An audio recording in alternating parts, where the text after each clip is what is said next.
ಬೆನ್ನಟ್ಟಿದ ಪೊಲೀಸರು. ಹೆಚ್ಚುತ್ತಿರುವ ದನ ಕಳ್ಳತನ ನಿಗ್ರಹಕ್ಕೆ ಖಾಕಿ ಅಲರ್ಟ್. ಪೊಲೀಸ್ ರೈಡ್ಗೆ ದನ ಕಳ್ಳರು ಲಾಕ್. ಈ ವಿಡಿಯೋವನ್ನು ಸಂಪೂರ್ಣವಾಗಿ ನೋಡುವ ಮೊದಲು ನಮ್ಮ ಸ್ವಯಂ ಟೈಮ್ಸ್ ಚಾನೆಲ್ ಅನ್ನು ಇನ್ನೂ ಸಬ್ಸ್ಕ್ರೈಬ್ ಮಾಡದಿದ್ದರೆ ಕೂಡಲೇ ಸಬ್ಸ್ಕ್ರೈಬ್ ಮಾಡಿ. ಕಾರ್ಕಳ ತಾಲೂಕಿನ ಹೀರ್ಗಾನ ತುಂಬೆಹಿತ್ಲು ಪ್ರದೇಶದಲ್ಲಿ ನಡೆದ ದನ ಕಳ್ಳತನ ಪ್ರಕರಣದಲ್ಲಿ 4 ಗುರುತಿಸಲ್ಪಟ್ಟಿದ್ದು, ಅವರಲ್ಲಿ 2 ಪೊಲೀಸರು ಬಂಧಿಸಿ ಜೈಲಿಗೆ ಕಳುಹಿಸಿದ್ದಾರೆ.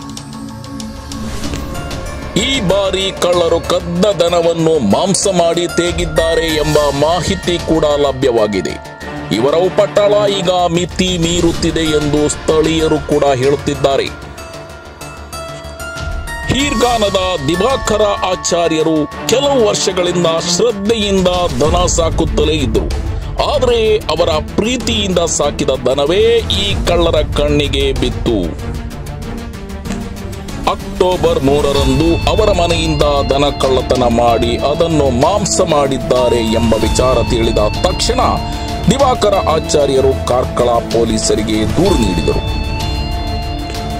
ಈ ಪ್ರಕರಣವನ್ನು ಗಂಭೀರವಾಗಿ ಪರಿಗಣಿಸಿದ ಪೊಲೀಸರು ಉಡುಪಿ ಎಸ್ಪಿ ಹರಿರಾಮ್ ಶಂಕರ್ ಅವರ ಮಾರ್ಗದರ್ಶನದಲ್ಲಿ ಎಎಸ್ಪಿ ಹರ್ಷಂ ಪ್ರಿಯಂವದ ಮತ್ತು ಹೆಚ್ಚುವರಿ ಅಧಿಕಾರಿ ಸುಧಾಕರ್ ಅವರ ನೇತೃತ್ವದಲ್ಲಿ ಕಾರ್ಕಳ ವೃತ್ತ ನಿರೀಕ್ಷಕ ಮಂಜಪ್ಪ, ಎಸ್ಐ ಮುರಳೀಧರ್ ನಾಯ್ಕ್ ಮತ್ತು ಶಿವಕುಮಾರ್, ಎಎಸ್ಐ ಶೇಖರ್ ನಾಯ್ಕ್ ಹಾಗೂ ಸಿಬ್ಬಂದಿ ರಂಜಿತ್ ಶೆಟ್ಟಿ, ಶ್ರೀನಿವಾಸ್, ದರ್ಶನ್ ಮತ್ತು ಗಜನಾಯ್ಕ್ ಹಗಲು ರಾತ್ರಿ ಶ್ರಮ ಪಟ್ಟು ತನಿಖೆ ನಡೆಸಿದರು.